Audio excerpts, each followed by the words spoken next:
إن الحمد لله نحمده ونستعينه ونستغفره ونعوذ بالله من شرور أنفسنا ومن سيئات أعمالنا من يهده الله فلا مضل له ومن يضلل فلا هادي له وأشهد أن لا إله إلا الله وحده لا شريك له وأشهد أن محمدا عبده ورسوله يا أيها الذين آمنوا اتقوا الله حق تقاته ولا تموتن إلا وأنتم مسلمون يا أيها الناس اتقوا ربكم الذي خلقكم من نفس واحدة وخلق منها زوجها وبث منهما رجالا كثيرا ونساء واتقوا الله الذي تساءلون به والأرحام إن الله كان عليكم رقيبا يا أيها الذين آمنوا اتقوا الله وقولوا قولا سديدا يصلح لكم أعمالكم ويغفر لكم ذنوبكم ومن يطع الله ورسوله فقد فاز فوزا عظيما أما بعد فإن خير الحديث كتاب الله وخير الهدي هدي محمد صلى الله عليه وسلم وشر الأمور محدثاتها وكل محدثة بدعة وكل بدعة ضلالة وكل ضلالة في النار. أعوذ بالله السميع العليم من الشيطان الرجيم. بسم الله الرحمن الرحيم. وما أصابكم من مصيبة فبما كسبت أيديكم ويعفو عن كثير. اللہ رب العزت کی تعریف توصیف اور امام الانبیاء سید الاولین والآخرین امام اعظم محمد رسول اللہ صلی اللہ علیہ وسلم پر بے شمار درود و سلام کے بعد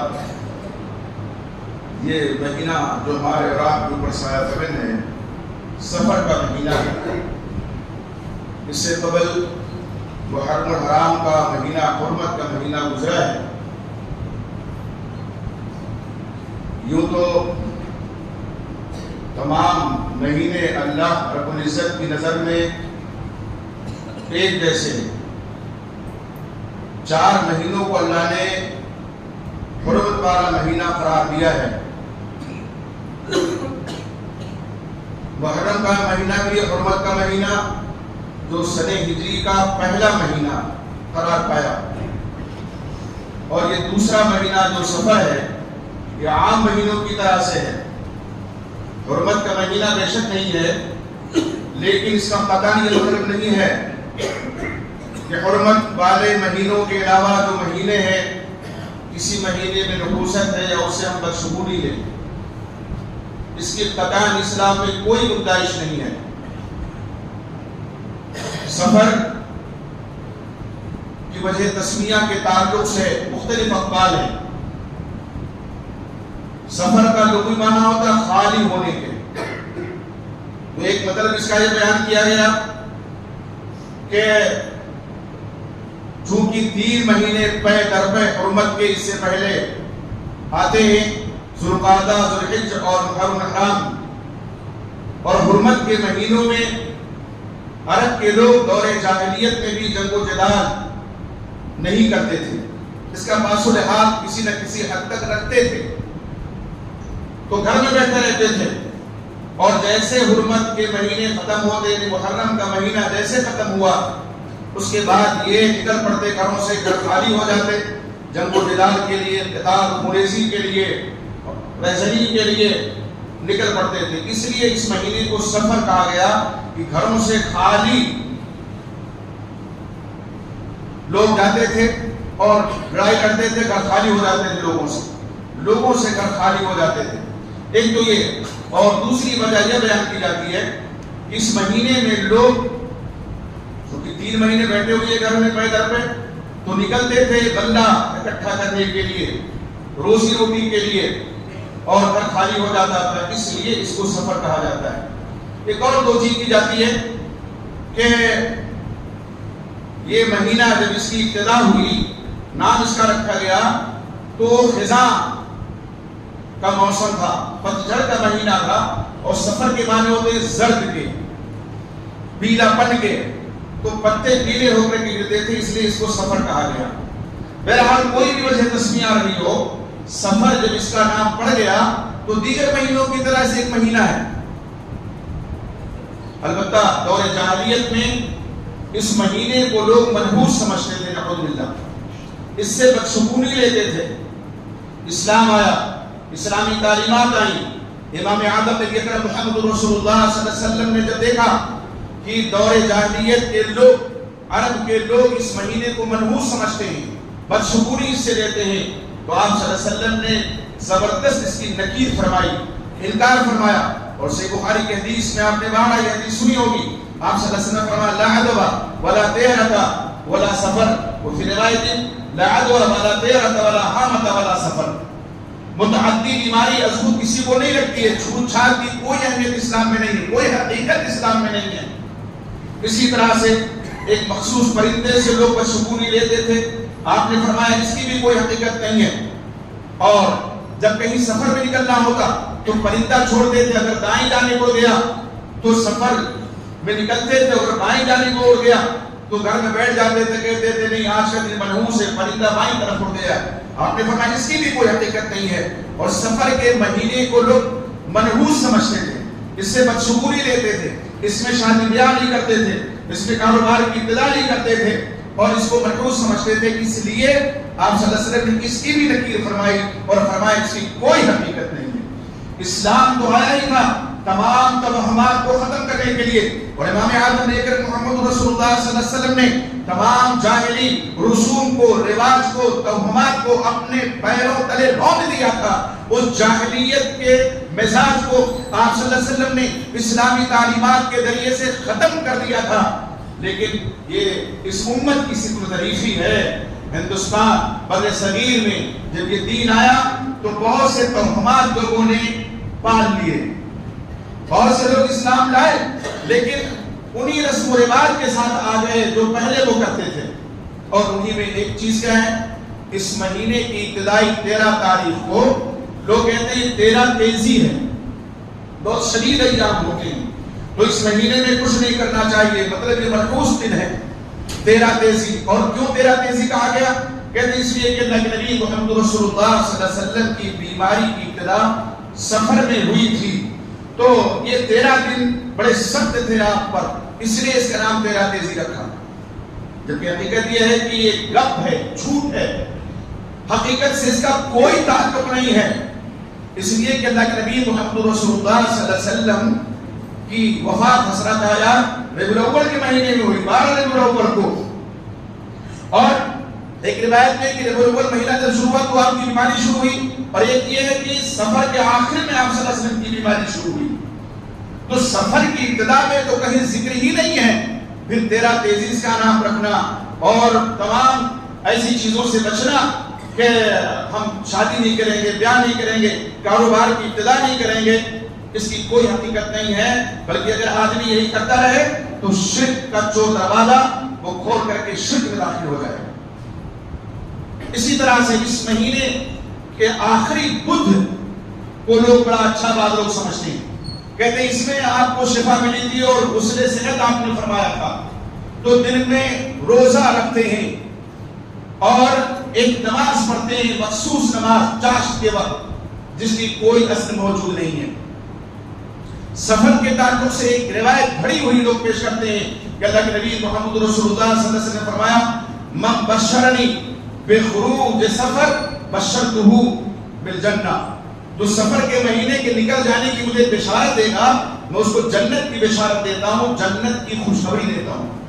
حاشا اللہ، یہ نبی اکرم محمد رسول اللہ صلی اللہ علیہ وسلم کا فرمان نہیں ہے. مولانا القاری رحمۃ اللہ علیہ نے الموضوعات میں اس کو موضوع قرار دیا ہے. اسی طرح سے علامہ شوکانی رحمۃ اللہ علیہ نے اور علامہ پٹیل رحمۃ اللہ علیہ نے اور موضوعات پر مشتمل جتنی کتابیں ہیں تقریباً سب میں یہ چیز آپ کو ملے گی. یہ آپ صلی اللہ علیہ وسلم کا فرمان نہیں ہے، یہ کھڑی ہوئی بات ہے، آپ صلی اللہ علیہ وسلم کی جانب لوگوں نے منسوخ کر دی. اور بعض لوگ کہتے ہیں چونکہ یہودی آپ صلی اللہ علیہ وسلم کی وفات سے بڑے خوش ہوئے تھے تو انہوں نے بشارت دینا شروع کی اور یہ بات مسلمانوں میں انہوں نے رائج کر دی. تو اس لیے آخری بدھ کا روزہ یا اہتمام کرنا، کپڑے نئے سلانا، اس کے لیے باقاعدہ طور پر مٹھائیاں تقسیم کرنا اور بھی بہت سی چیزیں لوگ کرتے ہیں جس کی کوئی اثر نہیں ہے. خلاصہ یہ ہے کہ یہ مہینہ دیگر مہینوں کی طرح سے ہے، کوئی مہینہ منحوس نہیں، کوئی دن منحوس نہیں، کوئی ساعت بھی منحوس نہیں ہوتی ہے. صحیح بخاری کی حدیث میں، حدیث القدسی میں اللہ رب العزت کیا فرماتے ہیں؟ یؤذینی ابن آدم، یہ انسان مجھے تکلیف پہنچاتا ہے. اللہ کیا فرماتے ہیں؟ انسان مجھے ایذا دیتا ہے، تکلیف پہنچاتا ہے. یسب الدہر، وہ زمانے کو گالی دیتا ہے. زمانہ کسے کہتے ہیں؟ یہی روز و شب، یہی رہا، یہی ساعتیں، یہی ماموسات، یہی تو زمانہ ہے۔ اللہ رب العزت کیا فرماتے ہیں اسی میں، یسب الدہر، وہ زمانے کو گالی دیتا ہے، کسی مہینے کو، کسی ساعت کو، کسی گھڑی کو، کسی دن کو، کسی سال کو منحوس سمجھنا اور کہنا، یہ گویا کہ اس دن کو، زمانے کو گالی دینا ہے۔ فرمایا کہ انا الدہر، یہ زمانہ میرے قبضے میں، میرے اختیار میں ہے۔ اقلب اللیل والنہار، رات و دن کو میں ہی پلٹتا ہوں۔ تو اللہ رب العزت رات و دن کو لانے والے، یہ گردشیں لیل و نہار، یہ رات کا آنا اور دن کا جانا، دن کا آنا رات کا جانا، یہ اللہ رب العزت کے ہاتھ میں ہے۔ تو گویا کہ وہ شخص اللہ کو گالی دیتا ہے، اور اسی لیے اللہ نے فرمایا یسوبنی، مجھے وہ گالی دیتا ہے انسان۔ تو جو لوگ سفر کے مہینے کو منحوس سمجھتے ہیں، وہ گرہ میں یہ بات باندھ لیں کہ وہ اللہ رب العزت کو گالی دیتے ہیں۔ وہ ایک اس ساعت کو، اس مہینے کو، اس گھڑی کو برا کہتے ہیں، منحوس سمجھتے ہیں، اس سے بدشگونی لیتے ہیں، جس کا پیدا کرنے والا، جس کا خالق اللہ رب العزت ہے۔ عرب کے لوگوں کا یہ مزاج تھا، اور انہوں نے عقیدہ بنا لیا تھا کہ اس مہینے میں مسائل نازل ہوتے ہیں، تکالیف آتی ہیں، پریشانیاں آتی ہیں، اس لیے انہوں نے اپنے بناوٹی عقیدے کے مطابق اس مہینے کو منحوس سمجھنا شروع کر دیا۔ ہم تو الحمدللہ مومن ہیں، مسلمان ہیں، کتاب و سنت کے ماننے والے ہیں، امام اعظم نبی اکرم محمد رسول اللہ صلی اللہ علیہ وسلم کی امت میں ہیں۔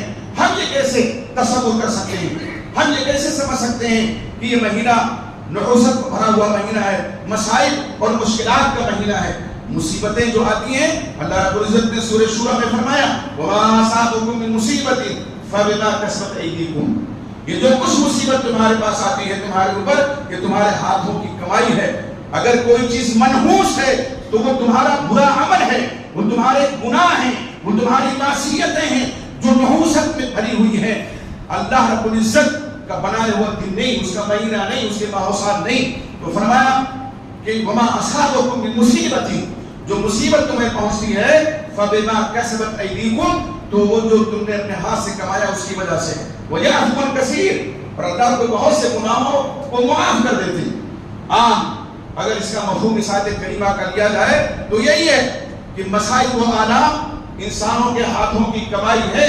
ایک آدمی گناہ پہ گناہ کیے چلا جا رہا ہے، اللہ کی نافرمانی، رسول صلی اللہ علیہ وسلم کی نافرمانی کر رہا ہے، اور اس کو امید ہے کہ اللہ کی مدد آئے گی، اللہ کی تائید آئے گی، اللہ کی نصرت آئے گی، اس سے بلائیں ہٹیں گی، اس سے مصیبتیں دور ہوگی۔ وہ خام خیالی کا شکار ہے، وہ احمقوں کی جنت میں رہتا ہے۔ وہ ایسا آدمی ہے جس کے دماغ کا علاج کرنا چاہیے، وہ پاگل ہے جو گناہوں میں لطمت ہے، اور پھر بھی اللہ سے یہ سمجھتا ہے کہ اللہ تعالیٰ کی تائید و نصرت آئے گی اور مصیبتیں ہم پر نہیں آئیں گی۔ یہ مسائل کیا بادل یا آلام کے بادل جو منڈلا رہے ہیں، ان میں سب سے زیادہ ہاتھ انسانی ہاتھوں کی کمائی کا ہے، ان کے گناہوں کا ہے، ان کی معصیتوں کا ہے۔ مسجدیں مرثیہ خواہ ہے کہ نمازی نہ رہے، آج مسجدیں آواز دے رہی ہیں، کوئی ان کو آباد کرنے والا نہیں ہے۔ رمضان کا مہینہ آتا ہے، ایسے گزر جاتا ہے، اس انتظار میں نوجوان بھیڑ بکریوں کی طرح سے منہ چلاتے پھرتے ہیں۔ رمضان کے دنوں میں کوئی احساس نہیں ہے، اللہ کی نافرمانی، رسول کی نافرمانی آج لوگوں کا شیوا بن چکا ہے، وتیرہ بن چکا ہے۔ تو مسائل نہیں آئیں گے، مشکلات نہیں آئیں گی، پریشانیاں نہیں آئیں گی۔ پریشانیاں کوئی بتا کے نہیں آتی ہیں، اپنے اعمال پہ آدمی غور کرے، یہ پریشانی، یہ مصیبت اس کے اوپر آخر کیوں آئی ہے، اور پھر اپنے اعمال کو سدھارے تو دیکھیے کہ کس طرح سے اس کی زندگی میں امن و امان کی باتیں بہاری چلتی ہے، سکون کی فضا میں وہ سانس لینے لگتا ہے۔ ذرا یہ کر کے انسان دیکھے، معصیت سے توبہ کرے، گناہوں سے توبہ کرے، اللہ کی نافرمانی سے توبہ کرے، مسجدوں کو آباد کرے، اللہ کی عبادت کرے، قرآن مجید کی تلاوت کرے، ذکر و اذکار میں اپنی زبان کو تر رکھے۔ کوئی وجہ ایسی نہیں ہے کہ اس کا دل پرسکون ہے، ضرور پرسکون اس کا دل رہے گا۔ سکون قلب سب سے بڑی نعمت ہے، سکون قلب سب سے بڑی راحت ہے، اور یہ سب کو مطلوب ہے، سبھی اس کو چاہتے ہیں، تو اس کے لیے کچھ کرنا بھی پڑے گا۔ اللہ فرماتے ہیں کہ اللہ تو بہت سے گناہوں کو معاف کر دیتے ہیں، وَيَعْفُو عَن كَثِيرٍ۔ اللہ اگر گرفت کرنے پہ آ جائے تو کوئی صبح زمین پر چلتا پھرتا نظر نہیں آئے گا۔ اللہ مہلت دیتے ہیں معصیت۔ ایک آدمی گناہوں میں لطمت ہے اور وہ دولت مند بھی ہے، تو یہ سمجھتا ہے کہ ہمارے ہاتھوں کی کمائی ہے جو دولت آ رہی ہے، نہیں، یہ اللہ کی بھی ہے، اور جس دن اللہ نے رسی کھینچ لی دھڑام سے موقع پر وہ شخص گر جائے گا، اور پھر ہائے افسوس وائے افسوس کے علاوہ کوئی لفظ ادا اس کے منہ سے نہیں ہو سکتا ہے، اور یہی کہتا ہے کاش میں نے جوانی کے دنوں میں عبادت کر لی ہوتی، کاش میں لہو العلم مبتلا نہیں ہوتا، کاش میں معصیت میں گرفتار نہیں ہوتا۔ تو میرے بھائی یہ مہینہ جب آتا ہے تو ہمیں یہ پیغام ہر مہینہ دیتا ہے، ہر ساعت دیتی ہے کہ اب آ جاؤ اللہ کی طرف، اب آ جاؤ قرآن حدیث کی طرف، اب اسلام کی طرف پلٹ آؤ۔ لیکن بجائے پلٹنے کے ہم اس دن ہی کو منحوس سمجھنے لگتے ہیں، ہم اس مہینے ہی کو منحوس سمجھنے لگتے ہیں۔ قطعاً درست بات نہیں ہے، اور اگر آدمی یہی کرتا ہے تو شرک میں جانے سے کوئی طاقت اس کو بچا نہیں سکتی مگر اللہ تعالیٰ اس کے اوپر ہو جائے۔ تو میرے بھائی یہ مہینہ دیگر مہینوں کی طرح سے اس مہینے میں یہ سمجھنا کہ شادی کریں گے تو کامیاب نہیں ہوگی۔ بعض لوگ کہتے ہیں یہ سفر ہے، شادی کرو گے تو شادی صفر ہو جائے گی، یعنی زیرو۔ خواہی بات ہم معاشر رضی اللہ تعالیٰ عنہ کو دیکھیے، شوال کے مہینے کو عرب کے لوگ دور جاہلیت میں منحوس سمجھتے تھے اور شوال کے مہینے میں شادیاں نہیں کرتے تھے۔ اما عائشہ صدیقہ طیبہ طاہرہ رضی اللہ تعالیٰ عنہ کیا فرماتی ہیں کہ لوگ شوال کے مہینے کو منحوس سمجھتے ہیں، جبکہ شوال میں نبی اکرم محمد رسول اللہ صلی اللہ علیہ وسلم سے میری شادی ہوئی، اور جب رخصتی میری ہوئی آپ صلی اللہ علیہ وسلم کے گھر کی جانب تو بھی شوال کا مہینہ تھا، اور آپ کے ازواج مطہرات میں مجھ سے زیادہ محبوب آپ کی نظر میں کوئی نہیں۔ یہی تو وجہ ہے، موقع پہ آپ سے صحابہ رسول نے سوال کیا، من احب الناس یا رسول اللہ، اللہ کے رسول لوگوں میں سب سے زیادہ محبوب کون ہے آپ کی نظر میں؟ آپ نے فرمایا عائشہ۔ فرمایا من الرجال، پوچھا من الرجال، مردوں میں کون؟ قال ابوہا، آپ نے فرمایا عائشہ کے بعد۔ عائشہ صدیقہ کا عقد نکاح بھی آپ صلی اللہ علیہ وسلم شوال کے مہینے میں اور رخصتی بھی شوال کے مہینے میں، اور آپ کی نظر میں ان سے زیادہ کوئی محبوب بیوی بھی نہیں تھی۔ تو مہینے کو منحوس سمجھنا، اور سفر کے مہینے بہت سے لوگ کاروبار شروع نہیں کرتے کہ گھاٹا ہو جائے گا، بہت سے لوگ شادی بیاہ نہیں کرتے کہ وہ شادی کامیاب نہیں ہوگی، یہ خام خیالی ہے۔ خود آدمی نحوست کا شکار ہے، وہ مہینے کو منحوس کہہ رہا ہے، خود نحوست اس کے اعمال میں موجود ہے۔ قرآن کی آیت کہہ رہی ہے وَمَا أَصَابَكُم مُّصِيبَةٍ فَبِمَا كَسَبَتْ أَيْدِيكُمْ، تو نحوست اس کے اعمال میں ہے، وہ مہینے کو منحوس سمجھ رہا ہے۔ بدشگونی تلاش کرنی چاہیے اپنے اندر اسے، تو وہ مہینے میں تلاش کر رہا ہے، سال میں تلاش کر رہا ہے، دل میں تلاش کر رہا ہے۔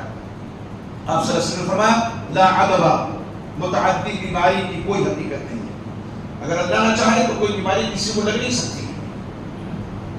ابھی کورونا آیا تھا، کورونا نے جہاں یہ پیغام دیا کہ یہ دنیا اللہ رب العزت کی مٹھی میں ہے، جب چاہے اللہ تعالیٰ الٹ پلٹ دے۔ ایک ہی گھر سے کئی لاشیں نکلی اور کئی لوگ بچ گئے۔ اگر یہ بیماری متعدی جیسا کہ بعض لوگ کہتے تھے یہ بات ہو بات ہو نہیں پاتی، اس لیے کہ اس وقت بڑی پابندی تھی کہ اگر باندھیں گے نہیں، جبکہ اس سے نقصان ہوتا ہے۔ آدمی یہاں اگر لگائے ہوئے ہے تو سانس لیتا ہے تو سانس اس کے اندر جا رہی ہے، لیکن نہیں صاحب فرمان تھا تو کرنا تھا، وہ سب لوگوں نے کیا۔ جن لوگوں نے نہیں کیا کتنے بچے ان میں سے، جن لوگوں نے کیا ان میں کتنے چلے گئے، کتنے بچ گئے۔ تو یہ متعدی از خود کوئی بیماری متعدی نہیں ہوتی ہے۔ صحیح بخاری کی حدیث میں دیکھیے، ایک صحابی رسول آپ صلی اللہ علیہ وسلم کی خدمت اقدس میں آتے ہیں اور کہتے ہیں اللہ کے رسول ایک میرا اونٹ تھا خارش زدہ اور اس نے تمام اونٹوں کو کھجلی کر دی، دے دی کھجلی خارش۔ آپ نے فرمایا فمن اجرب الاول، یہ پہلے کو جو خارش ہوئی یہ کس وجہ سے ہوئی، اس کو کس نے دیا؟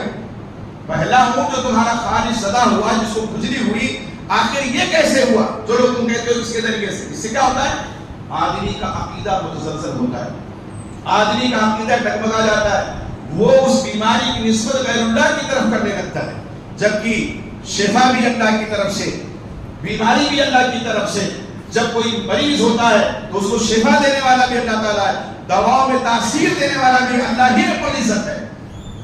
ایک ہی بیماری کے مختلف لوگ شکار ہوتے ہیں، ان کا ڈاکٹر بھی ایک ہے، اس کی تجویز کردہ دوا بھی ایک ہے، لیکن ایک کو فائدہ ہے اور دوسرے کو ایک دوا نقصان کر جاتی ہے، یا ایک کو فائدہ ہے اور دوسرے کو دوا فائدہ نہیں دیتی ہے، وہ قبرستان چلا جاتا ہے۔ تو کیا مطلب؟ دواؤں میں تاثیر اللہ رب العزت پیدا کرتے ہیں، اور اسی لیے کسی ڈاکٹر کی جانب اس کی نسبت نہیں کرنی چاہیے۔ بعض لوگ کہتے ہیں آپ بچا لیجیے، وہ بچانے والا ہے، اللہ بچانے والا ہے، اللہ رب العزت شفا دینے والے، کوئی اور نہیں ہے۔ ہاں ڈاکٹر وسیلہ ہے، ذریعہ ہے، دوائیں ذریعہ ہیں، وسیلہ ہیں، اسباب ہیں، اسباب کو اپنانا چاہیے، اسباب کو بھی اپنانا چاہیے.